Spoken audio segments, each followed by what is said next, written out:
할렐루야. 반갑습니다. 오늘은 인생에서 가장 중요한 것이라는 주제를 가지고 함께 은혜를 나누고자 합니다. 메리언 앤더슨이라는 흑인 가수가 있었어요. 그 흑인 알투 가수였는데 그는 흑인 연가를 부르는데 1인자였다고 합니다. 그래서 뉴욕 메트로폴리탄에서 오페라를 노래한 최초의 흑인이라고 합니다. 메리언 앤더슨은 가난한 집안에서 태어났어요. 그래서 굉장히 어렵게 자랐어요.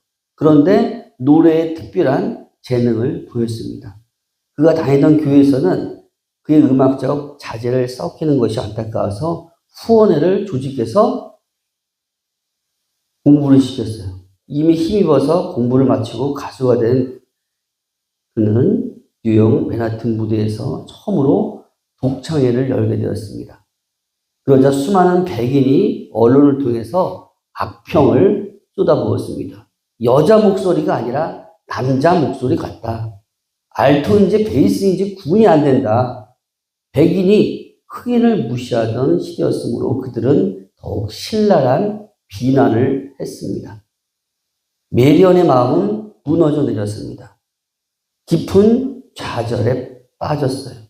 다시는 노래를 부르지 않겠다고 울부짖었습니다. 그때 그의 어머니가 이런 말을 해주었어요.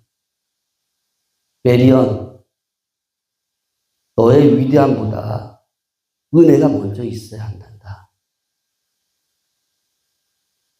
그 말을 들은 메리언은 어머니가 들려준 귀중한 말에 용기를 얻고 마침내 세계적인 가수가 되었다고 합니다. 그렇습니다. 인생에서 나의 위대함, 내가 잘남, 그것보다도 하나님의 은혜를 먼저 구해야 된다는 거죠. 절망적인 상황에서도 하나님의 계획과 은혜를 우리는 절대 잊지 말아야 된다는 것입니다. 나를 통해서 하나님의 뜻을 이루실 하나님의 은혜를 기대하고 소망하며 나아가야 돼요.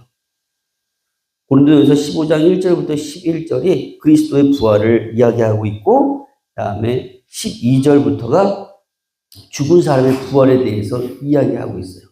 당시 그리스도의 십자가의 부활을 의심하던 성도들에게 그리스도의 죽으심과 부활을 변증하는 내용입니다.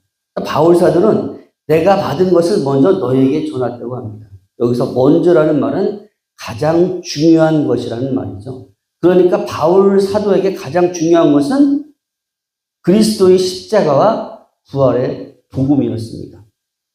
특히 그리스도께서 부활하시고 베드로에게 보이시고 12제자에게 보이시고 그리고 500의 형제에게 한 번에 다 같이 보이셨어요.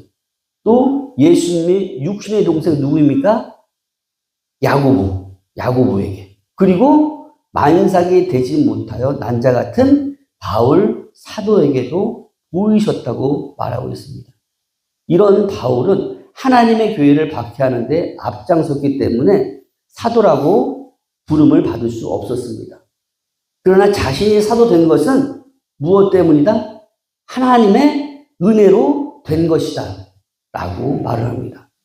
이 은혜가 헛되지 않도록 자신이 모든 사도보다 더 많이 수고했지만 그 수고조차도 자신이 한 것이 아니고 자신과 함께 하신 하나님의 은혜다 라고 말하고 있습니다.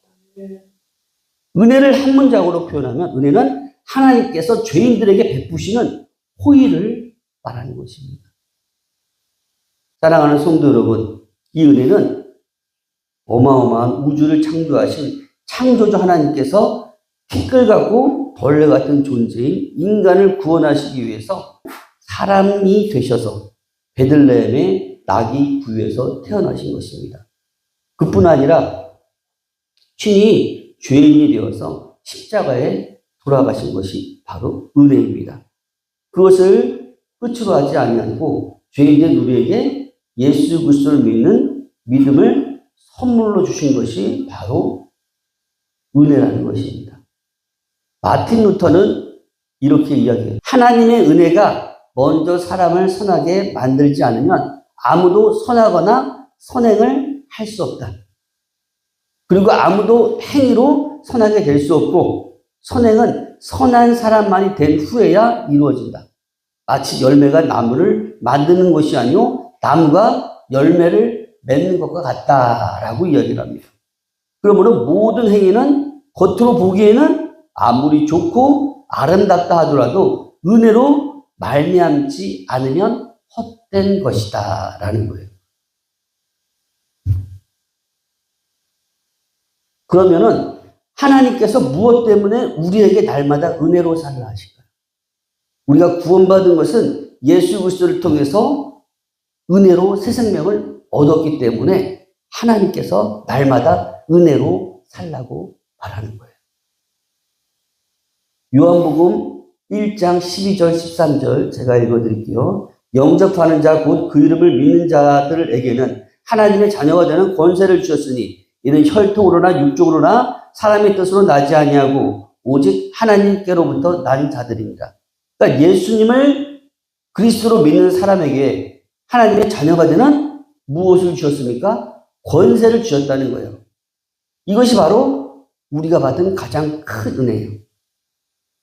예수님을 믿음으로 말미암아 하나님의 자녀가 되는 권세를 얻었다는 거죠. J.I. 패커라는 그 신학자는 이런 얘기를 했어요. 입양을 모르고는 기독교를 제대로 이해할 수 없다. 하나님께서 우리에게 주신 가장 큰 선물의 은혜는 우리를 하나님의 자녀로 입양을 한 거예요. 우리가 처음에 이 땅에 태어났을 때는 마귀의 자식으로 태어난 거죠. 그러나 우리가 예수 그리스도를 영접함으로 죄인된 나는 죽어버리고 성령으로 새로 태어남으로 거듭난 삶을 통해서 하나님의 자녀로 입양이 된 거예요. 그렇기 때문에 우리는 하나님의 자녀된 권세를 소유할 수 있는 것입니다. 죄인인 우리가 선행으로는 도저히 구원을 얻을 수 없기 때문에 오직 은혜로 구원을 얻게 하셨다는 것입니다. 또 우리가 하나님의 자녀된 것은 혈통이나 육정이나 사람의 뜻으로 된 것이 아니고 하나님의 뜻으로 된 것이니 이것도 바로 은혜이다라는 것입니다. 성자 하나님이신 예수님께서 성육신 하셔서 우리에게 창조주 하나님을 가장 풍성하고 정확하게 알게 하신 것도 바로 하나님의 은혜라는 것입니다. 포도나무 가지가 포도나무에 붙어서 생존에 필요한 모든 것을 공급받듯이 우리가 예수 그리스도의 충만함을 통해 하나님의 자녀로 살아가는데 필요한 것을 날마다 공급받아 살아갑니다. 이것 또한 뭐예요? 은혜라는 거죠. 이렇게 율법은 모세로 말미암아 주어졌지만 은혜와 진리는 예수 그리스도를 통해 누리는 거예요. 예수 그리스도를 통해서 얻는 구원의 도리는 바로 진리라는 것입니다. 이 진리를 깨닫고 믿게 된 것도 은혜라는 거죠. 토마스 C. 오든이라는 분은 이런 얘기를 했어요. 은혜가 있어야만 진리를 알고 죄를 피하고 바르게 행동하고 제대로 기도하고 구원을 갈망하고 신앙생활을 열심히 하고 믿음을 지킬 수 있다. 그러니까 은혜는 그리스도인다운 삶의 원동력이라는 거예요. 그러니까 하나님의 은혜가 없으면 우리가 진리를 바로 알 수도 없고 죄를 피할 수도 없고 바로 행동할 수도 없고 제대로 기도하거나 구원을 갈망하거나 신앙생활을 열심히 하고 믿음을 지키려고 하지도 않고 지킬 수도 없다는 것입니다. 그렇기 때문에 은혜는 그리스도인다운 삶을 사는데 원동력이라는 거예요. 포도나무 가지가 열매를 맺기 위해서는 낮이나 밤이나 눈이 오나 비가 오나 추우나 더우나 포도나무에 붙어 있어야 되죠. 그래야 포도나무 가지가 수분도 영양분도 햇빛과 공급도 받으면서 생명을 유지하고 자라고 열매를 맺습니다. 만일 포도나무 가지가 지금은 추운 겨울이라 포도나무에 붙어 있으면 안 될 것 같아 라고 포도나무에 떨어져 있으면 어떻게 될까요? 포도나무 가지는 말라 죽고 마는 것입니다. 나는 포도나무요, 너희는 가지. 우리는 가지라는 거예요. 그건 예수님께 꼭 붙어 있어야 된다는 거예요. 마찬가지로 우리는 편할 때나 힘들 때나 풍족할 때나 빈궁할 때나 언제든지 예수 그리스도 안에서 날마다 은혜를 공급받아야만 우리가 받은 새 생명을 누리면서 성장할 수 있어요. 사랑하는 성도 여러분, 마틴 루터 말에 의하면은 적어도 거듭난 사람은 포도나무인 예수님과 생명으로 연합된 관계라고 말하고 있어요. 그러므로 이미 돈으로 살 수도 없고 지식으로나 수양으로 획득할 수 없는 그 생명의 은혜를 입은 사람이 바로 여러분이라는 것입니다. 문제는 이것이 끝이 아니에요. 아이가 어머니 태 속에서 빠져나오면 생명으로 태어나죠. 그런데 그것은 끝이 아니고 시작이라는 것입니다. 자라가야 된다는 거예요. 생명을 받은 그리스도인 역시 은혜 안에서 계속 자라갑니다. 구원을 받은 것으로 이제는 나는 됐다, 나는 끝이다, 완전 이루었다라는 것이 아니라 계속해서 자라가야 돼요. 아이가 날마다 먹고 운동하고 배우고 성장하듯이 우리도 열심히 은혜를 먹고 누리면서 성장해야 돼요. 그러면 은혜를 먹고 누리고 성장하는 것이 과연 무엇일까요? 쉽지 않아요. 여러분들이 하루하루 살아가면서 모든 것이 하나님의 은혜예요. 그 은혜에 어떻게 해요? 나는 동의하고 감사하는 삶을 살아야 해요. 그리고 내게 주신 것과 주실 것을 인해서 감사하면서 하나님의 은혜로 나는 살아가고 있다. 하나님의 은혜로 나는 성장하고 있다. 믿음으로 고백하고 선포하면서 하루하루 삶을 은혜로 살아가는 거예요. 믿음의 고백을 통해서. 그렇다면 왜 새 생명을 얻은 우리가 날마다 은혜로 살아야 하는가? 그것은 하나님께서 주신 은혜의 풍성함을 오는 여러 세대에 나타내야 하기 때문이라는 거예요. 에베소서 2장 5절부터 9절 말씀 제가 읽어드릴게요. 허물로 죽은 우리를 그리스도와 함께 살리셨고 또 함께 일으키사 그리스도 예수 안에서 함께 하늘에 앉히시니 이는 그리스도 예수 안에서 우리에게 자비하심으로 그 은혜의 지극히 풍성함을 오는 여러 세대에 나타내려 하심이라. 너희는 그 은혜에 의하여 믿음으로 말미암아 구원을 받았으니 이것은 너희에게서 난 것이 아니요 하나님의 선물이라. 행위에서 난 것이 아니니 이는 누구든지 자랑하지 못하게 아니라. 이 말씀을 정리해 보면요, 하나님께서는 우리를 무엇으로 구원하실까요? 은혜로 구원하신다는 거예요. 우리가 구원받은 것은 절대로 우리의 의로움이나 선행이 아니라는 거예요. 순전히 200% 은혜로 받은 선물이라는 거예요. 그리고 지금 나의 나 된 것도 하나님의 은혜라는 거예요. 어느 때 보면 믿음의 성장을 이룬 사람이 어느 날 갑자기 추락을 합니다. 타락을 하죠. 시험에 들죠. 왜 그럴까요? 자신이 그렇게 된 것이 하나님의 은혜라는 사실을 순간 망각하고 잊어버리는 순간 사단의 속임수에 넘어져서 교만으로 넘어져서 시험에 들거나 방하게 되는 겁니다. 내가 받은 은혜를 이웃에게 베푸는 것은 하나님께서 나를 통해서 또 다른 사람을 은혜로 구원하시기를 기뻐하기 때문이라는 거예요. 에베소서 2장 10절에 보면요, 우리는 그가 받으신 바라 그리스도 예수 안에서 선한 일을 위하여 지으심을 받은 자니 이 일은 하나님이 전에 예비하사 우리로 그 가운데서 행하게 하려 하심이라. 우리는 그리스도 예수의 은혜로 구원을 받았습니다. 할렐루야. 이유는 뭐냐면 나만 구원 얻으면 되는 것이 아니라는 거예요. 나를 통해서 또 다른 사람이 은혜로 구원을 얻는 선한 일을 하라고 먼저 누구를? 여러분을 구원하신 거라는 거예요. 그러므로 나는 할 수 있는 대로 많은 사람에게 은혜가 얼마나 능력이 있는지 변화된 나를 통해서 은혜의 능력을 알려야 돼요. 네. 사마리아 수가성 우물가의 여인이 생수인 예수님을 인격적으로 만나는 은혜를 누립니다.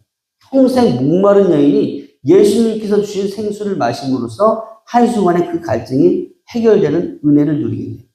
그리고 순간 여인은 물동이를 버려두고 마을로 달려가서 부끄러움도 개의치 않고 내가 메시아를 만났다라고 큰 소리를 지르면서 간증을 합니다. 그러자 수많은 동네 사람들이 예수님을 믿고 구원받는 은혜를 누리게 됩니다. 지금까지 수가성 여인은 한 많은 인생을 살았어요. 예수님을 통해서 새 생명의 은혜를 누렸을 때 그동안의 모든 고통을 잊게 되고 선한 일을 위해 지음받은 목적을 이루는 삶을 살아갑니다. 그러므로 이제부터 우리는 은혜를 나누는 일에 게으르지도 말고 인색하지도 말아야 됩니다. 내가 만난 하나님, 내가 받은 은혜를 주위 사람들에게 이야기를 해주시면 돼요. 살아계신 하나님이 나를 통해서 어떻게 은혜를 베푸셨는지 그거를 간증하면서 이야기하는 거죠. 그 후에는 하나님께서 일하신다는 거예요. 그렇다면 우리가 어떻게 날마다 은혜로 살 수 있을까? 첫 번째로는 은혜의 가치를 알아야 된다는 거예요. 10절에 보면은 그러나 내가 다 된 것은 하나님의 은혜로 된 것이니 내게 주신 그 은혜가 헛되지 아니하며 내가 모든 사도보다 더 많이 수고했으나 내가 한 것이 아니오 오직 나와 함께 하신 하나님의 은혜로다. 모든 것을 하나님의 은혜라고 바울 사도는 고백하고 있어요. 시대반 집사를 죽이는 일에 가장 앞장섰고요. 십자가의 원수로 행하면서 살았어요. 부활하신 예수님을 만나고 비로소 그가 전도자가 됩니다. 그리고 이방인의 사도가 되죠. 이 모든 것이 바울이 아주 똑똑하고 잘나고 의로워서 된 것이 아니라는 거예요. 전적인 하나님의 은혜로 된 것이다. 바울 사도는 이것을 깊이 깨달았습니다. 그래서 바울 사도는 결혼도 하지 않고 오직 은혜의 복음을 전하는 일을 위해 목숨을 조금도 귀한 것으로 여기지 않았습니다. 왜 그랬을까요? 바울 사도는 자기에게 베푸신 하나님의 은혜의 가치를 누구보다 알았기 때문이에요. 우리 모두는 이 은혜의 가치를 알아야 합니다. 이 세상에 있는 모든 황금으로 우리가 받은 은혜를 살 수 있을까요? 살 수 없습니다. 이 세상의 권력과 지식과 부동산을 다 모아도 구원의 은혜는 절대 살 수 없다는 거예요.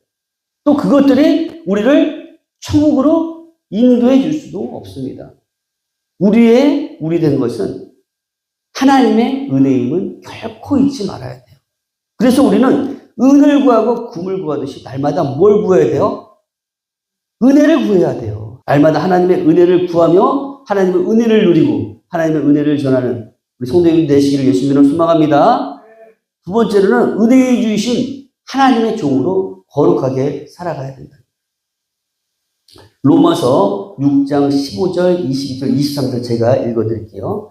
그런즉 어찌하리요? 우리가 법 아래 있지 아니하고 은혜 아래 있으니 죄를 지으리요? 그럴 수 없느니라. 그러나 이제는 너희가 죄로부터 해방되고 하나님께 종이 되어 거룩함에 이르는 열매를 맺었으니 그 마지막은 영생이라. 죄의 싹은 사망이요 하나님의 은사는 그리스도 예수 우리 주 안에 있는 영생이니라. 아멘. 우리가 은혜로 말미암아 구원을 받았고 거룩하신 하나님의 자녀가 되고 하나님의 종이 되었다는 거예요. 그러므로 이제부터는 우리는 거룩함에 이르는 열매를 맺어야 된다는 거예요. 성령의 열매를 맺어야 된다는 거예요. 은혜를 알지 못할 때는 죄의 종이 되었고 죄의 열매를 맺었어요. 그러나 이제는 하나님의 자녀로서 거룩함의 열매, 성령의 열매를 맺는 삶을 살아야 돼요. 예수 그리스도를 본받아서 날마다 은혜로 살기 위해서 겸손하게 은혜를 사모해야 돼요. 그럴 때 하나님께서는 우리에게 은혜를 베풀어 주신다는 거죠. 살아도 주를 위해 살고 죽어도 주를 위해 살 수 있는 그런 마음을 가질 수 있도록 겸손한 마음으로 주님께 간구해야 돼요. 우리 인간의 마음이 얼마나 완악합니까? 얼마나 사악합니까? 우리가 이 땅 가운데 살아갈 때는 이미 구원은 받았지만 아직 구원은 완성되지 않은 이미와 아직이라는 사이에 살고 있어요. 그리고 이 땅에서는 지금 마지막 시대에 악한 사단과 마귀가 우리를 눈동자와 같이 돌보면서 어떻게든 넘어뜨리려고 수많은 유혹으로 우리를 공격하고 있다는 거예요. 그러니까 우리는 더욱더 주님 앞에 은혜를 구하며 나아가야 된다는 것입니다. 우리는 날마다 낮은 마음으로 저는 하나님의 은혜 없이는 살 수 없습니다. 오늘도 은혜를 물 붓듯이 부어주시옵소서 라고 쉬지 말고 기도하시기 바랍니다. 오직 내 인생의 힘은 은혜임을 믿고 날마다 겸손히 은혜를 사모하며 나가는 우리 주님에게 성도님 되시기를 예수님의 이름으로 축원합니다.